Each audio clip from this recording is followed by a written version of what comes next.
அடுத்த 100x தார crypto கரன்சியை தேடிட்டு இருக்கிற ஒரு ஆளா இருப்பீங்கன்னு சொன்ன இந்த வீடியோ பாரு. இந்த வரப்போற புல் மார்க்கெட்ல நீங்க ஜஸ்ட் ஒரு அடுத்த இந்த வரப்போற புல் மார்க்கெட்ல ஜஸ்ட் உங்களோட $10 இன்வெஸ்ட்மெண்ட் $10,000 இன்வெஸ்ட்மெண்ட் மாத்தக்கூடிய ஒரு கிரிப்டோ கரன்சியோட டீடைல்ஸ் அந்த வீடியோவில் சொல்ல. சோ இந்த வீடியோவை ஃபுல்லா ஓகே. அந்த கிரிப்டோ கரன்சி என்னன்னு பாத்தீங்கன்னு சொன்னா பிட்காயின். என்ன பிட்காயின் எப்படி இங்க இருந்து 100x போகுது இல்லாட்டி 10x போகுமா, அட்லீஸ்ட் 10x ஆவது போகுமான்னு சொல்லி உங்களுக்கு டவுட் இருக்குன்னு சொன்னா இந்த வீடியோ ஃபுல்லா பார்க்கக்குள்ள ஏன் பிட்காயின் 10x இல்ல 100x இல்ல அதையும் தாண்டி போங்கிற விஷயத்தை தான் இந்த வீடியோல உங்களுக்கு கிளியர். இப்ப ஏன் பிட்காயின் 10x இல்லாட்டி 100x இந்த இடத்துல இருந்து போகும்னு சொல்லி உங்களுக்கு தெரியணும்னு சொன்னா உங்களுக்கு ஃபியட் கரன்சி எப்படி ஒர்க் ஆகுதுன்னு சொல்லி முதலாவது ஃபியட் கரன்சி எப்படி ஒர்க் ஆகுதுன்னு தெரியும்னு சொன்னா இதுல இருக்கிற ஸ்கேம்களை பத்தியும் இதுல இருக்கிற கரப்ஷன்களை பத்தியும் உங்களுக்கு வழங்கும்னு சொன்னா நீங்க ஈஸியா எவ்வளவுக்கு ஃபாஸ்டா போய்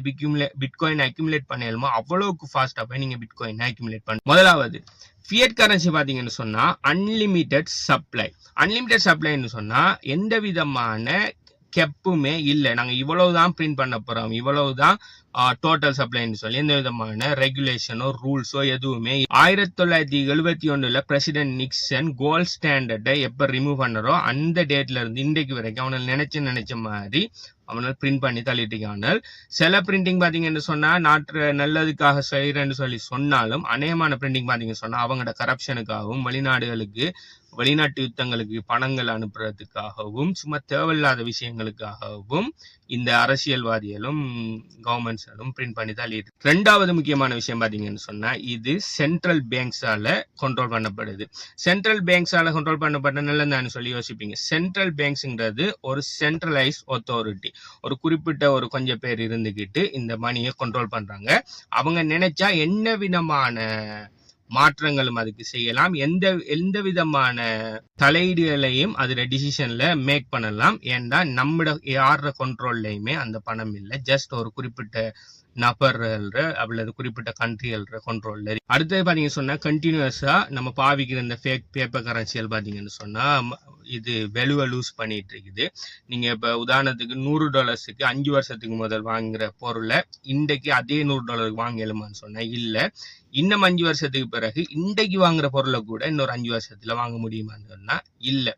இதுக்கு காரணம் அநேகமா நாங்க சொல்லுவாங்க விலை கூடுதோ, பொருட்கள விலையெல்லாம் கூடுதுன்னு சொல்லி. பொருட்கள விலை கூட இல்ல, நீங்க பாவிச்சிட்டு இருக்கிற பேப்பர் கரன்சியோட வெலு குறைஞ்சிட்டு போகுது, அதாவது அதோட பர்ச்சேசிங் பவர் குறைஞ்சிட்டு போகுது. காரணம் என்னன்னு சொன்னா கண்டினியூஸா பிரிண்ட் அடிச்சு சப்ளை இன்க்ரீஸ் பண்ணிட்டு இருக்கு. அடுத்து 4வது ஏன் ஃபியட் கரன்சி ஒரு கரப்டட் கரன்சிங்கிறதுக்கு உதாரணம் பாத்தீங்கன்னு சொன்னா பேக்கப் பை டெப்ட். கடன்ல இருந்து இந்த ஃபியட் கரன்சி ரன் ஆயிட்டு இருக்கு. இந்த நாடு அந்த நாட்டோட கடன், அந்த நாடு இன்னொரு நாட்டோட கடன் சொல்லி மாறி கடன் வாங்கி சும்மா பிரிண்ட் அடிச்சிட்டு இருக்காங்க. இந்த கடன் யாரு கொடுக்கான்னு பாத்தீங்கன்னா அவனுக்கு கடனை கொடுத்து அவங்கள்ட்ட இருந்து பரோ பண்ணிட்டு ஒரு பெரிய ஒரு பிரமிட் ஸ்கீம் ஒன்று உள்ளுக்கு ரன் பண்ணிட்டு இருக்கு. இது பாத்தீங்கன்னு சொன்ன ஒரு பெரிய ஒரு பபிள் அப்படியே பெருத்து போய் ஒரு கட்டத்துல இது இதாகும், என்ன உடையும். உடையக்குள்ளதான் நம்ம இவ்வளவு காலமும் கஷ்டப்பட்டு வேலைக்கு போய் 9 to 5 8 to 4 நம்ம கஷ்டப்பட்டு செய்யற வேலைக்கு அவனால் தாரது ஒரு ஃபேக்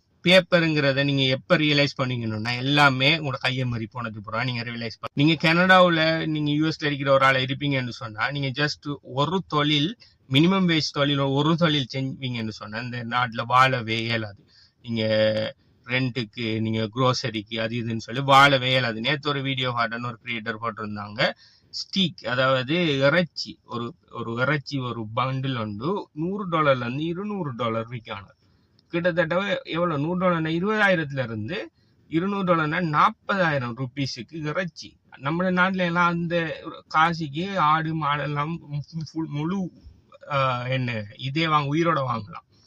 இங்க ஒரு பீஸுக்கு அந்த அளவுக்கு விற்கான யோசிச்சு பாருங்க இந்த அளவுக்கு இன்ஃபிளேஷன் எவ்வளவு பிரச்சனையில போயிட்டு இருக்கு. இதுக்கெல்லாம் சொல்யூஷன் இருக்கான்னு சொல்லி கேப்பீங்கன்னு சொன்னா எஸ், சொல்யூஷன் இருக்கு. அதுதான் ஏன் பிட்காயின் இருக்கிற சொல்யூஷன் பாத்தீங்கன்னு சொன்னா இது பிக்ஸ் சப்ளை. முதலாவது பிக்ஸ் சப்ளைன்னு சொன்னா யாராலையுமே இந்த கவர்மெண்ட் மாதிரி நினைச்ச மாதிரி பிரிண்ட் அடிக்கலாம்.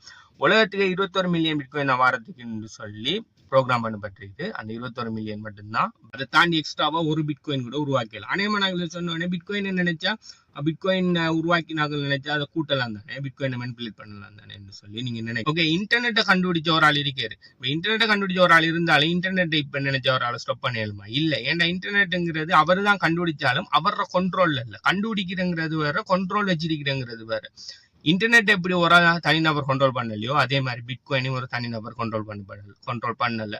உங்களே என்ன மாதிரி இருக்கிற இண்டிபெண்டன்ட் நோட்ஸ் அண்ட் மைனர்ஸ் தான் இந்த பிட்காயினை கண்ட்ரோல் பண்ணிட்டு. ஸோ யாராவது ஒரு ஆள் இப்ப 21 மில்லியன்ல இருந்து 210 மில்லியனா கூட்டணும் சொல்லி ஒரு ப்ரொபோசல் ஒன்று வைப்பர்னு சொன்னா அது பிட்காயின் நோட்ஸ் அண்ட் மைனர்ஸுக்குள்ள ப்ரொபோசல் அப்படி ப்ரொபோசல் போனது பிறகு அதை கிட்டத்தட்ட 50% மேற்பட்ட மைனர்ஸ் அண்ட் நோட்ஸ் அதை அப்ரூவ் பண்ணினா மட்டும்தான் அது அப்ரூவ் ஆகும். அப்படி கொஞ்சம் பேர் அப்ரூவ் பண்றாங்க, கொஞ்சம் பேர் அப்ரூவ் பண்ணலன்னு சொன்னா அந்த பிட்காயின் நெட்வொர்க் ரெண்டா உடஞ்சி அப்ரூவ் பண்றாக்கள் வேற ஒரு காயின் ஒன்று உருவாகும், அப்ரூவ் பண்ணாதாக்கள் பழைய காயினையே ரன் பண்ணிட்டு போவாங்க. ஸோ அதுல எது பெஸ்டா இருக்கோ அதுதான் ரன் ஆகும். இப்படி இது பிட்காயின் நெட்வொர்க்ல நிறைய நடந்ததான். பிட்காயின் கேஷ், பிட்காயின் எஸ்வின்னு சொல்லி எல்லாம் நிறைய காயின்கள் உருவாக்கினதெல்லாம் இந்த ஹார்ட் ஃபோக்ல நடந்து. ஸோ நீங்க ஒரு அப்டேட் ஒன்று, ஒரு ஸ்டூபிடான அப்டேட் ஒன்று கொண்டு வரீங்க, பிட்காயின் சப்ளையை கூட்டணும்னு சொல்லி கொண்டு வரீங்கன்னு சொன்னா அது பிட்காயின் பர்பஸுக்கே பிள்ளையான ஒரு விஷயம் வந்து அப்ப இருக்கிற எல்லா மைனஸுமே அதை ரிஜெக்ட் பண்ணிடுவாங்க. ஸோ உங்களோட அப்டேட்டே ஆகாது. இதே மாதிரி நிறைய ப்ரொபோசல்ஸ் பாத்தீங்கன்னு சொன்னா பிட்காயின் நெட்வொர்க்ல ஆக்கள் நிறைய பேர் கொடுத்துட்டு தான் இருக்காங்க.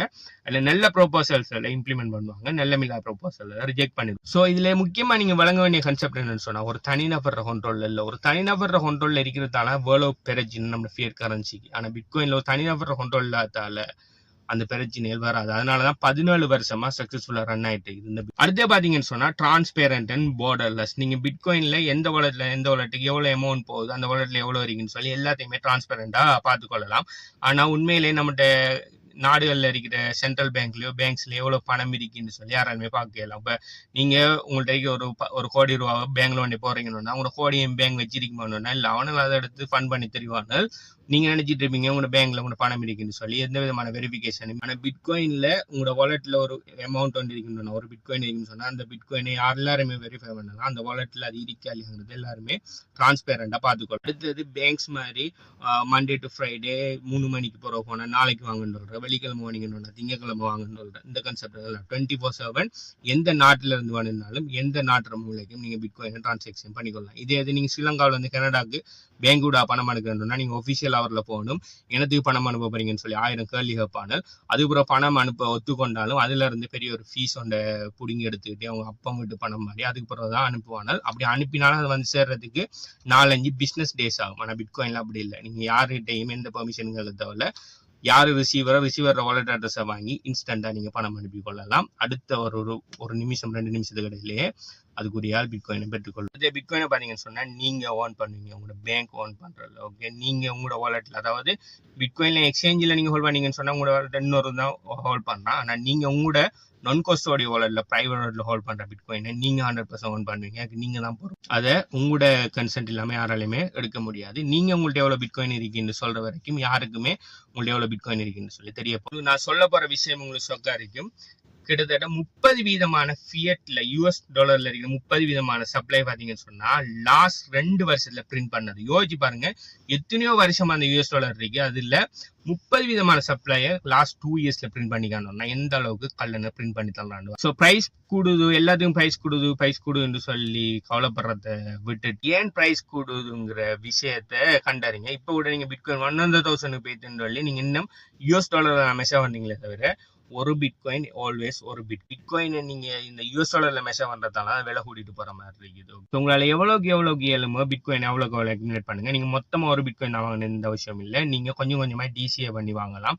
ஒரு 5000-10,000 இருந்தா கூட அதுக்கு 0.00 சம்திங் பிட்காயின் வாங்க. நாளைக்கு இந்த ஃபியட் கரன்சி கொலாப்ஸ் ஆகக்குள்ள நீங்க இப்ப 5000-10,000 வாங்குற பிட்காயின் கூட உங்களுக்கு ஃபியூச்சர்ல பெரிய ஒரு அமௌண்ட்ல உங்களுக்கு ஹெல்ப். இன்னும் இந்த செல்லப்பிராணிகள் 4 செல்லப்பிராணி காயின் அடுத்த மீம் காயின்கள் பின்னால இருக்கிற பணத்தை லாஸ் பண்ணாம எவ்வளவுக்கு உங்களால பிட்காயின் அக்யூமுலேட் பண்ணுங்க. நீங்க பண்ற மிகப்பெரிய பெஸ்டான இன்வெஸ்ட்மெண்ட் பாத்தீங்க சொன்னா அது பிட்காயின் இன்வெஸ்ட்மெண்ட். இந்த வீடியோ பத்தி நீங்க என்ன நினைக்கிறத கீழே கமெண்ட் பண்ணுங்க. இந்த பிட்காயின் எப்படி வாங்குற, எப்படி அதை ப்ரொடெக்ட் பண்ற, எப்படி அதை சேவ் பண்ற, எப்படி அதை மல்டிப்ளை பண்றாங்கிற மேல டீடைல்ஸ் வேணும்னு சொன்னா HPO கம்யூனிட்டில சம்பந்தமா எல்லாத்தையுமே 100% ஃப்ரீயா டீச் பண்ணீங்க. நான் சம்பந்தமான மேல டீடைல்ஸ் வேணும்னு சொன்னா இந்த வீடியோ பார்க்க டைம்ல வீடியோ எத்தனை லைக் கீழே கமெண்ட் பண்ணுங்க. மேல டீடைல்ஸ் தரேன்.